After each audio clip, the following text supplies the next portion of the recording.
Aí um dia chego lá, que eu vi um morador de rua lá numa situação tão difícil, e aí ele começou a me incomodar, porque eu falei, esse homem quer sair daqui, né? E aí, levar pra onde? E aí aquela sopa já ficou amarguenta, sabe? Sabe que ele vem naquela sopa? Já não era o suficiente. Não era o suficiente. Eu comecei a entender coisas da vida que até então eu não percebia, né? Como coisas simples podem fazer a diferença na vida de pessoas. Você sai de lá com o coração cheio, assim, de gratidão por poder fazer alguma coisa. Eu acho que, apesar de tudo, ainda é pouco que a gente faz, que a gente pode fazer mais. Mas foi incrível, foi, assim, uma sensação maravilhosa. Você chega em casa e fala, ufa, dever cumprido, assim, é muito bom. Eu faço para os outros porque alguém fez um dia por mim. Eu acho que assim que a humanidade pode ser melhor.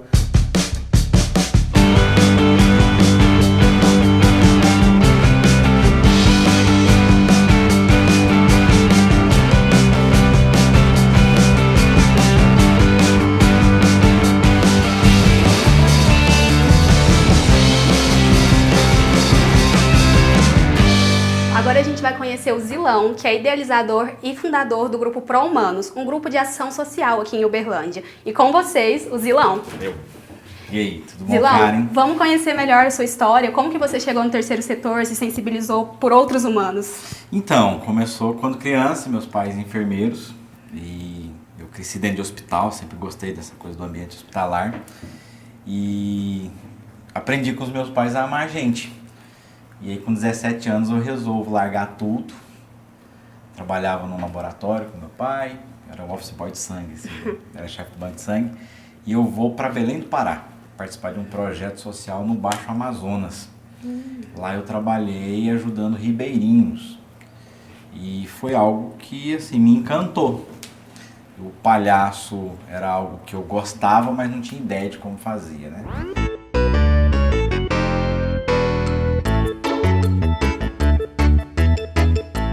E eu comecei, então, a me aprofundar nessa pegada, nessa história do que é ser palhaço. O pessoal acha que ser palhaço é algo muito simples, e não é. Então eu começo a estudar a arte do palhaço, maquiagem, figurino. E aí eu comecei a ser moldado e como ser humano eu comecei a entender coisas da vida que até então eu não percebia, né? Como coisas simples podem fazer a diferença na vida de pessoas. E como que vocês ampliaram esse ramo de atuação de vocês? Com parceria, com mais voluntário? Como que foi crescendo? Começou comigo, Pro Humanos começa comigo e colegas de sala. E de repente pessoas começam a me perguntar como fazer parte disso. E aí então a gente começa a treinar, que é uma coisa importante, né? Não é uma coisa simples. Ser palhaço já é muito difícil. E ser palhaço de intervenção social, porque aí eu amplio a coisa, é mais difícil ainda, porque não é só entrar no hospital, não é só ir para um lar de idosos. Você tem que saber o que fazer e o que falar. Então Uganda foi o lugar mais tenso e assim, o campo de refugiados, que tinha aproximadamente 115 mil refugiados, ele é dividido em blocos pela ONU. E aí o bloco que a gente estava tinha mais ou menos, vamos colocar aí, umas 3 mil crianças. E aí dessas 3 mil, a comunidade religiosa que toma conta, selecionou 1.000. E aí a gente tinha que dessas 1.000 selecionar outras tantas. E aí para chegar em 24. Então hoje tem 24 crianças que foram adotadas pelo orfanato.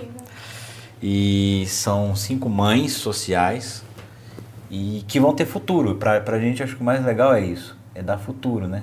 E qual que é a dimensão do Pro Humanos hoje? Quantos voluntários, quantas organizações? O Pro Humanos hoje ele está presente em várias cidades do Brasil.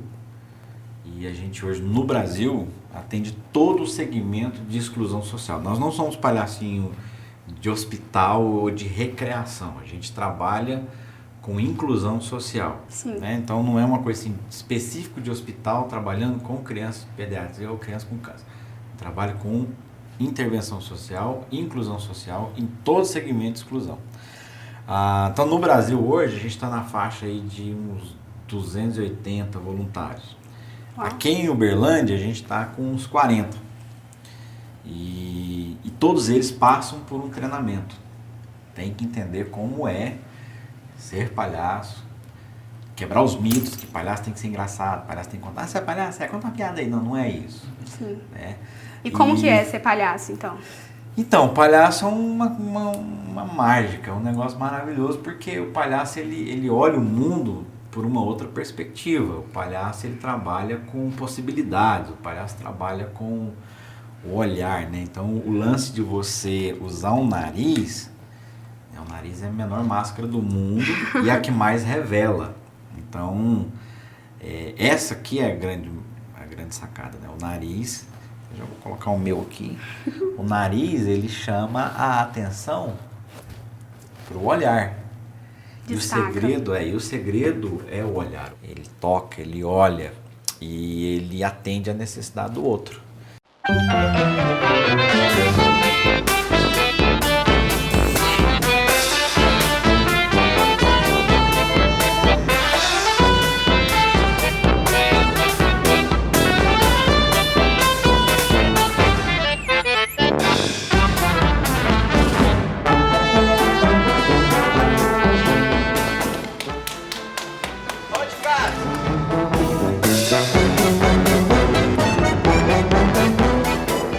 Gente, estou aqui com a Sávia, que é assistente social no Lar dos Idosos, e ela conhece o trabalho do ProHumanos de perto. Há quanto tempo que eles vêm aqui fazer essa alegria? Há 9 anos trabalhando com a gente, trazendo alegria para os idosos, fazendo uma diversão diferenciada, trazendo eles para a sociedade, o convívio novamente com a sociedade, brincar, reviver coisas do passado. E ações dessa forma você acredita que impacta como na vida deles? Bom, eu acho que ajuda eles bastante a voltar na sociedade. Então, assim, brincar de novo com a gente. Tem uns que é muito sério, volta a sorrir, a brincar, conversar depois no dia a dia da semana com a gente.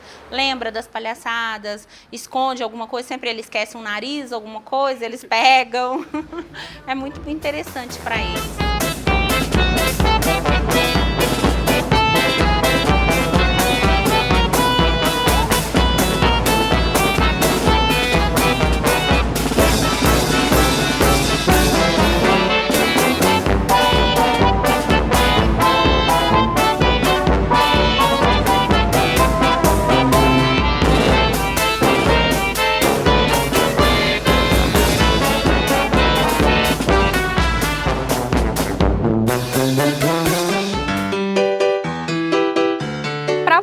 O trabalho voluntário precisa ser algo elaborado e complexo para fazer diferença? Ou uma ação simples pode ser tão importante quanto? Como fazer alguém sorrir e se divertir, enquanto outras pessoas podem conversar? Será que isso tem relevância? Vamos ver.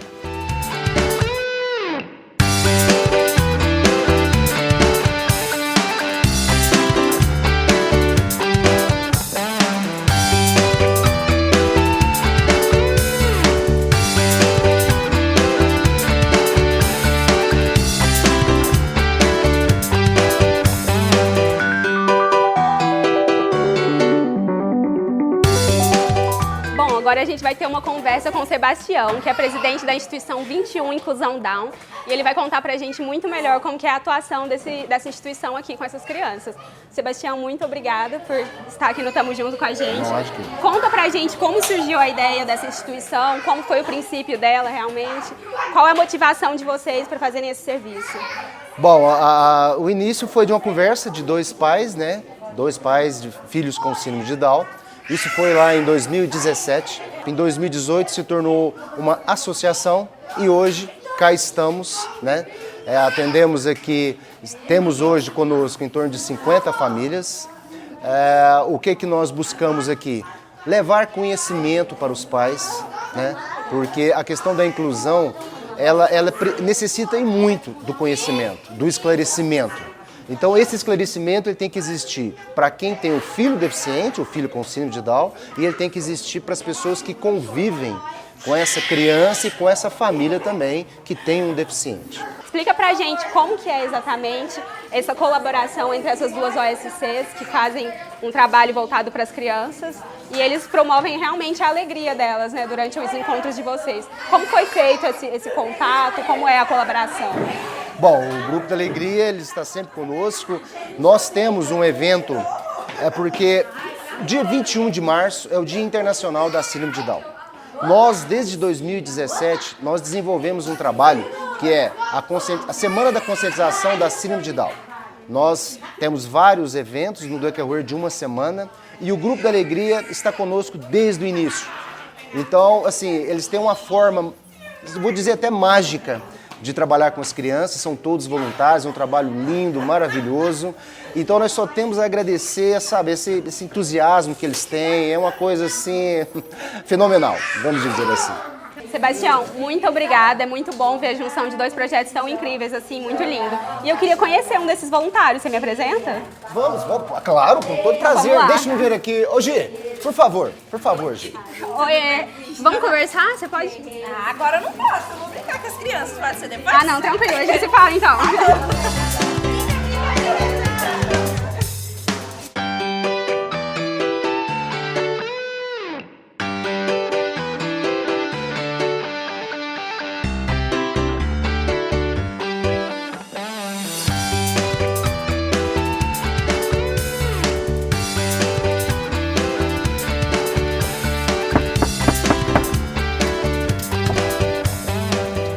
Me dá uma carona? Claro, Gi, entra aí.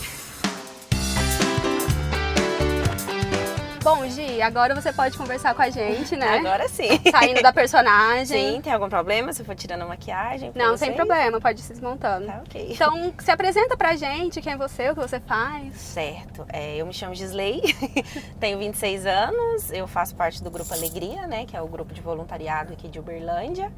E eu trabalho com estética e faço faculdade de enfermagem também. E como foi esse seu primeiro contato com o voluntariado? O que te sensibilizou mesmo para a ação social? O meu primeiro contato com o voluntariado foi quando eu tinha 8, 9 anos, né? Lá em Goiânia, eu estava lá fazendo um tratamento, eu tinha um tumor lá no Araújo Jorge, o hospital que eu estava internada, eles tinham esse trabalho de voluntariado, de o pessoal ir lá, os médicos mesmo do hospital e os enfermeiros, eles iam visitar a gente uma vez por semana, vestidos de palhaço, aí eles levavam balões, fazia toda aquela arte com os balões e era muito bacana e foi assim o meu primeiro contato mesmo que eu tive. E qual o sentimento assim que te despertava ver essas pessoas indo lá? Era o máximo, eu achava o máximo e era reconfortante, na verdade, assim. A gente estava numa situação muito complicada, que não sabia o que era, o que tinha, o que realmente era, e todo aquele tratamento, toda aquela loucura. E quando eles iam, dava uma sensação de ai meu Deus, né? Tá tudo bem, vai ficar tudo bem, assim, era muito bom. Gi, e como que foi que você entrou realmente no trabalho voluntário, como realmente trabalhando, sendo essa pessoa que leva alegria agora? Lá em Goiânia, eu tentei algumas vezes entrar no Grupo Alegria de lá, porém já tinha acontecido a formação, né, anual que acontece, e acabou que não teve como, a correria do dia a dia, acabou que não teve jeito de começar lá. E quando eu vim pra cá, eu pesquisei no Facebook e tal, se tinha algum grupo de voluntário, e eu conheci o Grupo da Alegria daqui. Aí foi quando eu fiz a formação e comecei a participar. E como foi a sensação de primeira vez, assim, se voluntariando, levando alegria? Certo. A minha primeira visita foi na Casa Santa Gema, né, é bem conhecida aqui em Uberlândia, e foi uma sensação, assim, acho que é indescritível, não tem como você falar. Ao mesmo tempo que você vai com um certo receio, porque você não conhece, não sabe como vai ser, né, por ser a primeira visita, você sai de lá com o coração cheio, assim, de gratidão por poder fazer alguma coisa. Eu acho que, apesar de tudo, ainda é pouco que a gente faz, que a gente pode fazer mais. Mas foi incrível, foi assim, uma sensação maravilhosa. Você chega em casa e fala, ufa, dever cumprido, assim, é muito bom.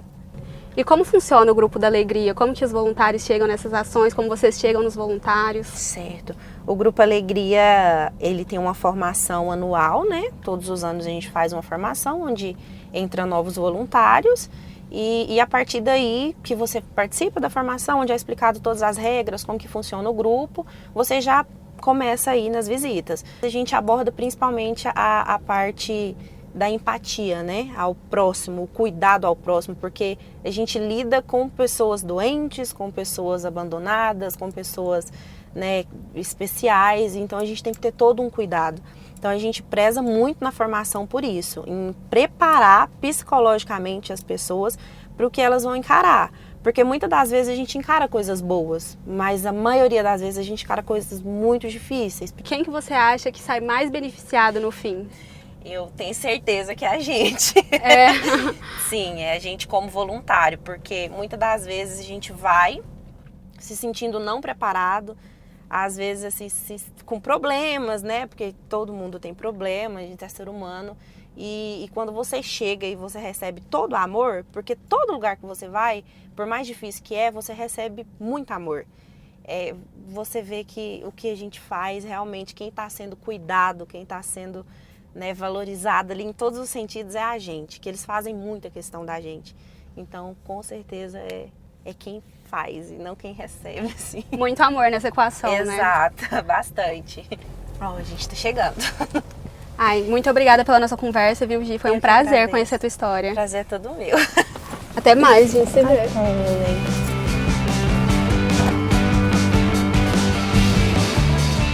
E o programa não acabou. Fiquem ligados que o Tamo Junto volta já já.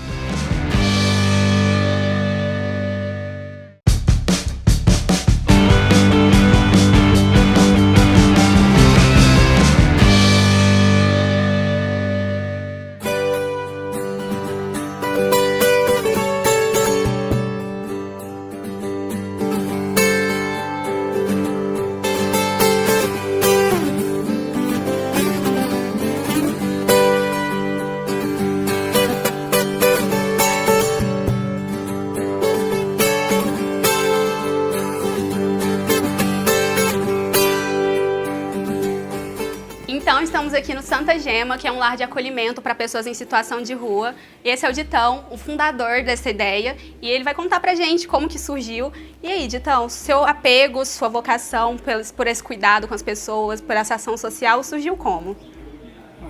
Boa tarde, né? Boa tarde, boa noite, bom dia, né? A Casa Santa Gema começou um trabalho que a gente nem sabia, né? A ideia de quando eu comecei, me deu essa oportunidade, né? Que eu tive essa oportunidade de acolher uma pessoa em situação de rua, de levar ele para minha casa. E a gente nem imagina isso, né? Você não sabe nem como que acontece um trabalho assim que é tão importante, né? Mas foi por acaso mesmo, assim, um por acaso que acho que Deus já estava vendo a situação que eu estava passando, numa época muito difícil da minha vida, e Deus me deu essa oportunidade, né, de eu participar num encontro da igreja. E aí nasceu esse trabalho. E de onde surgiram suas motivações? De onde você tirou esse espelho de realmente ajudar, dessa caridade? Eu sou nascido e criado aqui em Uberlândia. Meu pai e minha mãe, né, assim, são as pessoas que tinham uma caridade. Meu pai era uma pessoa fantástica, minha mãe. Mas minha esposa, toda a vida, muito firme na igreja, toda a vida, né?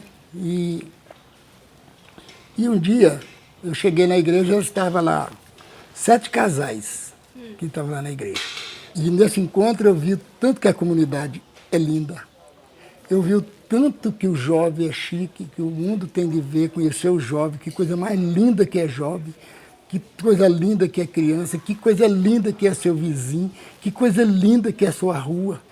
E aí eu vim nesse encontro transformado, né, com a vontade toda de chegar e abraçar toda a comunidade, né? E graças a Deus que a comunidade fez isso, né? Me abraçou. Te abraçou de volta. Me abraçou, né?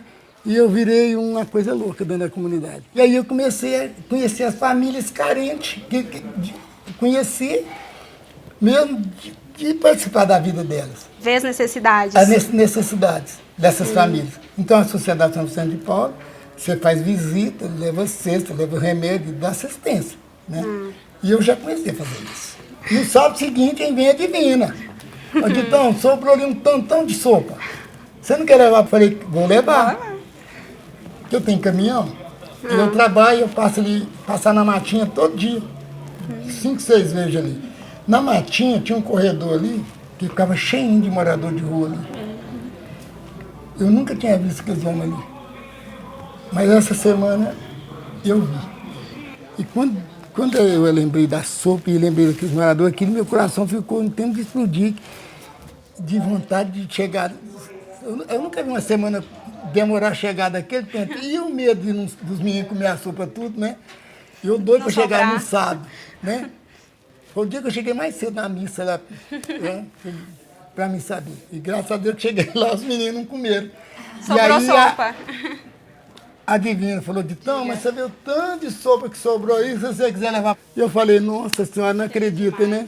Já fui dentro do caminhão e fui para a rua. Determinado. Já fui direto da rua. E aquilo foi uma alegria, você vê aquele povo sujo ali, eu no meio, naquela estação, comendo ali, entendeu? Comendo 4, 5 vezes, aquela loucura. E aí eu fiquei louco com aquilo, né? E aquilo foi tudo que eu queria, né? E aí já queria, nossa senhora, cheguei em casa, queria, você ver como é que eu fiquei na semana, e doido para chegar no sábado de novo, né? E aí isso foi no sábado, foi no outro, comecei aqui na Matinha, aí a sopa, já no outro sábado já deu para mim ir até no posto, que é o posto ali, o posto Mineirão, ficava um tantão de morador de rua ali, eu já comecei a observar onde eles estavam, que jeito que eles estavam, e aí comecei a chegar lá no posto Planalto. Olha, avançando. No posto Planalto. Quando eu cheguei no posto da Matinha, aí um dia chego lá, que eu vi um morador de rua lá numa situação tão difícil, e aí ele começou a me incomodar, porque eu falei, esse homem quer sair daqui, né? E aí, levar para onde? E aí aquela sopa já ficou amarguenta, sabe? Sabe que ele vem naquela sopa? Né? Já não era o suficiente. Não era o suficiente. E como foi um sábado, eu falei, isso aqui eu vou te levar. Sim. Aí eu trouxe para casa. Aí eu já não parei mais. Foi o primeiro de muitos. Foi o primeiro de muitos. Aí comecei a pedir dinheiro para mandar alguém embora. Já comecei a ter coragem de brigar lá na medicina, que já atendia na medicina. Porque eu chegava lá, quando eu chegava lá que era morador de rua, não atendia. E aí eu já tive coragem de começar a brigar, né? Quando as demandas. Aí sempre tem parceiro, sempre Deus te dá as pessoas. Aí já começou as pessoas lá na medicina, assistentes sociais, né? Já começou ter dó de mim, não Deus, né? Porque vinha minha luta ali, já começou a me abraçar, que a gente tem abraçado até hoje. Abraçar graças sua a causa, Deus. né? Minha causa, foi importante demais. Umas 3 delas que estão até lá hoje, até hoje. Em 2003 nós temos que alugar a casa. Aí criaram um espaço físico para receber essas pessoas. Queríamos alugar uma primeira casa em 2003. Mas até de 2003 a gente escolhia lá em casa. Em 2005 tinha um morador de rua que morou lá em casa ainda. Lá em casa morou 6 meses, 8 meses, 1 ano. Muito obrigada, então. Foi fantástico conhecer a história do senhor e da Santa Gema. Simplesmente lindo tudo que vocês fazem aqui. Então, Me dá um abraço. Então, a Santa Gema está aqui de braços abertos aqui. Fico feliz. Oni saude aula xe Oni saude o berioma Oni saude aula xe o baba Oni saude o berioma Baba saude. Esse é o Jack, um dos fundadores da Casa Santa Gema, e agora ele vai contar mais pra gente da história dele.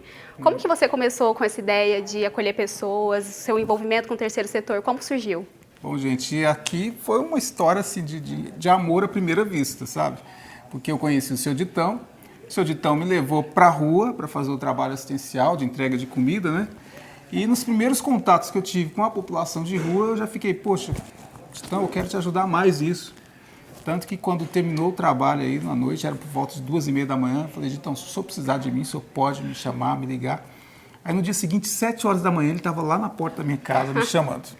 Isso foi em 99 e até hoje estamos do mesmo jeito. Eu continuo andando com ele, a gente continua desenvolvendo o projeto junto. Você se encantou e começaram a Casa Santa Gema. Exatamente. Como que começou? Como vocês começaram a planejar? Daí foi um passo para a Casa Santa Gema, né? Porque eu comecei a andar com o seu Ditão já levava gente para a casa dele. Olha. E eu comecei a levar para minha casa também. Então, no final das Discípulo. contas, eu fui acompanhando o seu Ditão e eu comecei a levar os moradores de rua para minha casa também. Mas, gente, nem todo mundo tem a vocação de cuidar de alguém em situação de rua ou levar para sua casa uma pessoa estranha, né? Exige cuidados específicos, né? É claro, demorou um pouco ainda. Em 2003 que a gente decidiu alugar uma casa. Ah, tem um espaço físico para acolher essas pessoas. Isso, fica mais fácil. Aí você tem um lugar específico, né? Hoje nós estamos dentro da nova sede, essa sede aqui. Incrível. Não tem nem um ano e ficou pronta, tá tudo novinho, viu? Aham. A gente vai entrando aqui para você conhecer.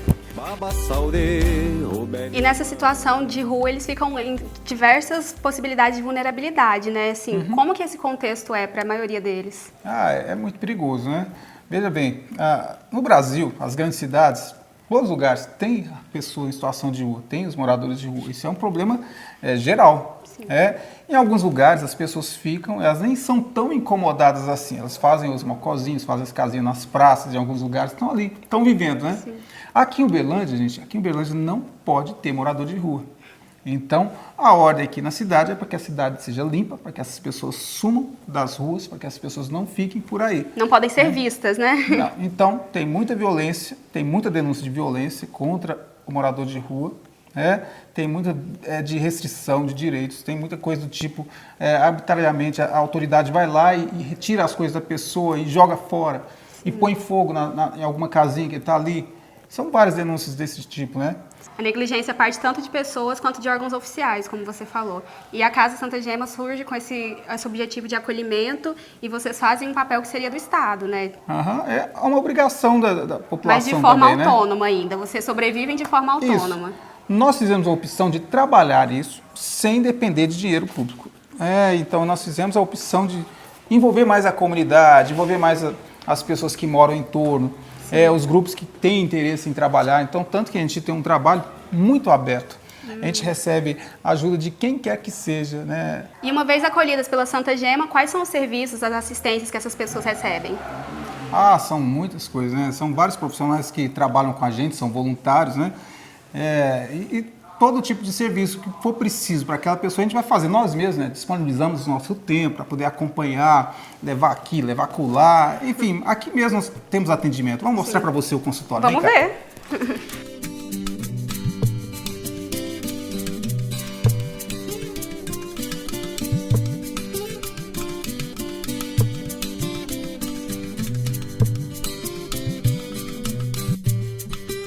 Muito obrigada, Jack, por tudo. Obrigado. Foi ótimo conhecer aqui o espaço. Valeu, cara. É isso, gente. Isso aí.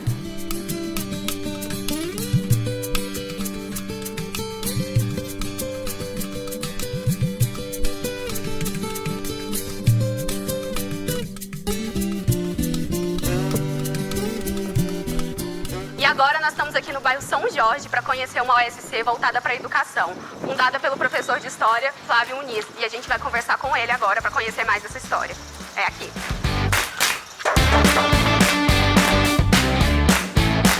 Como surgiu a sua motivação, já que você ocupou um espaço tão particular como sua própria casa para esses projetos?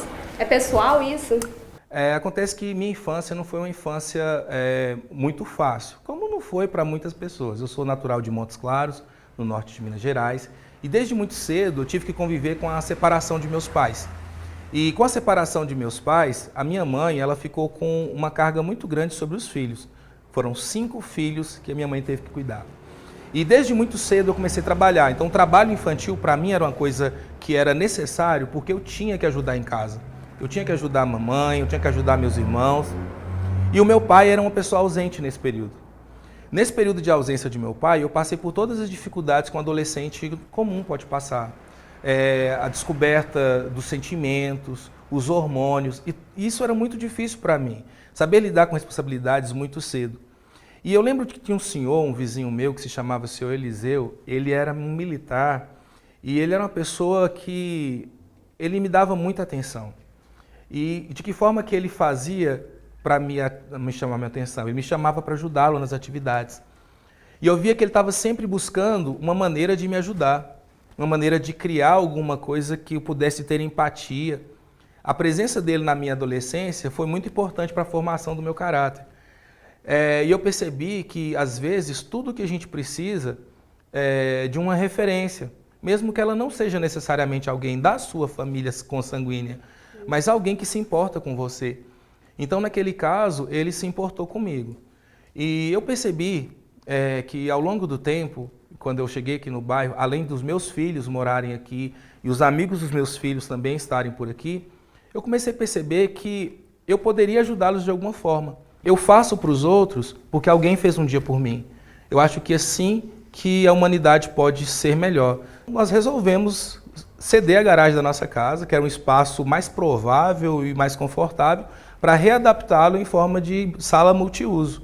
Então nós tornamos esse espaço aqui um espaço interativo, onde acontecia aulas de luta, onde acontecia aulas de reforço, aqui tinha as reuniões, a gente usava essa parede aqui atrás para projetar os filmes, os documentários que a gente tinha. Então nós começamos a pensar em outras formas de colaborar para que esse ensino que já era começado na escola de manhã pudesse se estender à tarde também e de tarde de manhã, vice-versa. Então a gente começou a desenvolver essas atividades, reforço escolar, aulas de luta, porque adolescente gosta muito, muito mesmo de esporte. E a gente mostrava a diferença de luta e briga, ensinava alguns valores, ainda ensina esses valores, valores como lealdade, valores como a não violência, o respeito, o esforço, e isso era importante. Nós não necessariamente criamos uma grade horária de atividades, nós buscávamos pessoas voluntárias, o tempo que elas tinham disponível, e público normalmente tinha aqui. Mas aqui próximo, bem aqui na esquina, tem um comércio, né, 2 salas de comércio, e elas estavam desativadas, e o dono delas fez uma grande reforma, e aí nós resolvemos alugar esse espaço. Vamos conhecer esse espaço? É bem interessante. Quero muito. Então tá.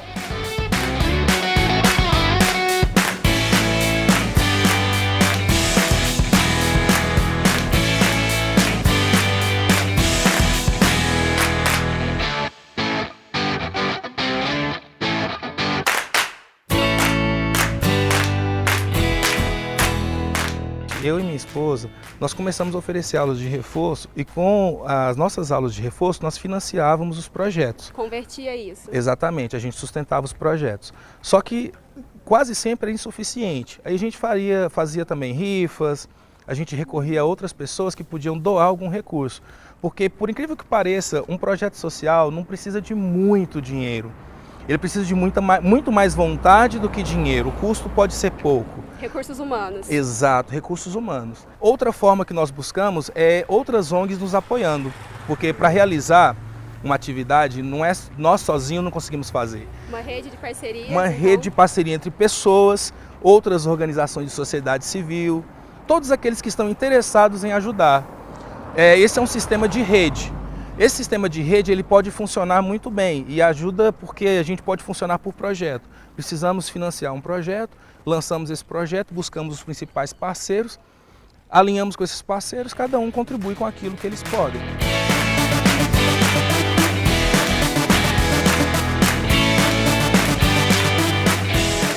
A história da Escola da Vida não é a história minha, do professor Flávio, é a história da vida de muitos deles.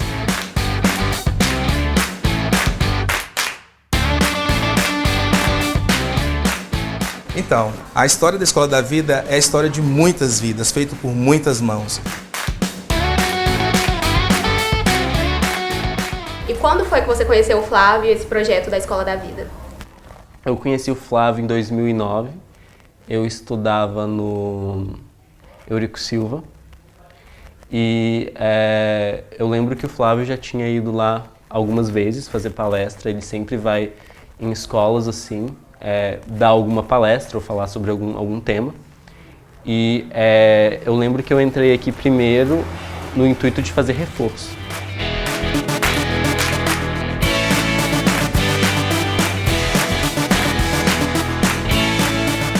Eu era uma criança um pouco mais retraída, eu não costumava falar muito. E então eu descobri os projetos que ele fazia, que era teatro, etc, etc. E então minha mãe resolveu, faz teatro, né? E daí eu comecei a fazer teatro, eu comecei a conhecer os meninos e daí eu melhorei um pouco assim na minha timidez e na minha dicção. Quais habilidades, quais aptidões participar dos projetos ajudou você a desenvolver, além de perder a timidez, ser mais deixar de ser tão retraído? Eu acho que é uma questão mais social, assim, eu digo, porque você ser negro na periferia, você precisa ter uma certa consciência de classe para você conseguir suceder na vida, você entender que é importante que você entre numa faculdade, você entender todas essas questões que são muito sutis dentro da sociedade. Eu acho que isso me ajudou muito. Eu acho que eu seria uma pessoa totalmente diferente se eu não tivesse conhecido o Flávio, e eu teria também uma perspectiva diferente de como seria. Gea, muito obrigada, foi um prazer entrevistar você, para mim pessoalmente, porque eu faço parte dessa organização, cresci aqui dentro, é minha família, então ver eles contando essa história, compartilhando, contamos junto, é simplesmente sensacional. Muito obrigada por participar, foi um prazer mesmo. Fala da vida! Urra! Bom, o programa de hoje fica por aqui. Queria agradecer muito ao meu pai por ter sido personagem desse episódio e contar essa história que eu tenho muito orgulho de fazer parte. E no próximo episódio nós vamos conhecer ações do terceiro setor voltadas para LGBT e gênero. Imperdível. A gente se vê lá.